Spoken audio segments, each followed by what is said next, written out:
Hindi isa sa ilalim ng Commission on Elections o COMELEC sa mas mataas na election category ang bayan ng Albuera, Leyte, kasunod ng insidente ng pamamaril sa ilang kandidato sa lugar. Detalye, hatid ni Mar Gabriel.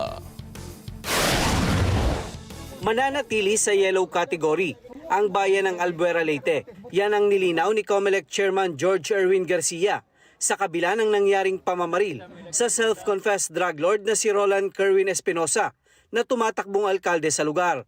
Bukod kay Kerwin, sugatan din ang kanyang kapatid na si Mariel na tumatakbo bilang vice mayor at isa pang minor de edad na residente. Pero ayon kay Garcia, wala silang nakikitang sapat na dahilan para ilagay sa red category ang Albuera.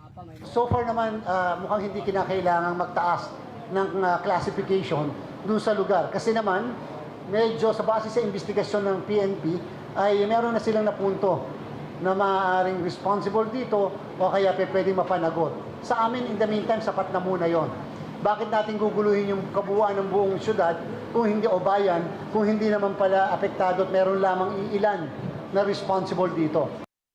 Kontento raw ang COMELEC sa mabilis na aksyon ng Philippine National Police na nagresulta sa pagkakaaresto sa 7 tauhan ng Ormoc City Police na itinuturing ngayong persons of interest sa kaso. Yan ay matapos silang abutan sa isang compound kung saan tumakbo ang SUV na pinaniniwala ang sinakyan ng gunman. Nabawi sa mga pulis ang 6 na Armalite at 7 9mm pistol na agad isinailalim sa ballistic examination. I want them to make sure that these people will go to jail and have no place. We want to make sure that the PNP remains a political neutral sa election na ito. Amin, nagpapasalamat kami doon. Kasi kahit paano, mawawala yung agam-agam ng tao na may nangyari pagkatapos wala tayong kilos.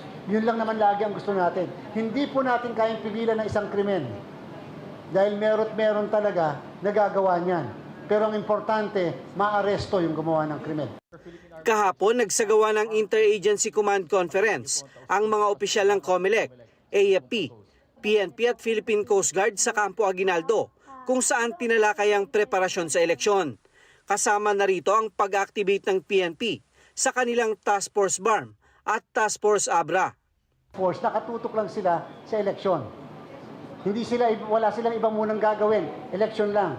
At therefore, sisiguraduhin lang nila na yung lugar maayos, tahimik, at walang violence. So dahil nga sa tumataas na shooting incident, maaaring wala naman namamatay, basta shooting lang, kinakailangan na i-revive na yung task force na yan. So that anytime, pag kami problema, sa kanila na kami magtatanong, hindi na yung regular na mga tauhan natin doon. Umaasa ang COMELEC na hindi na madadagdagan ang mga lugar na isinailalim sa kanilang kontrol kung saan una nang idiniklara ang bayan ng Dato Udin Sinsuat sa Maguindanao kasunod ng mga nangyaring insidente ng Karahasan.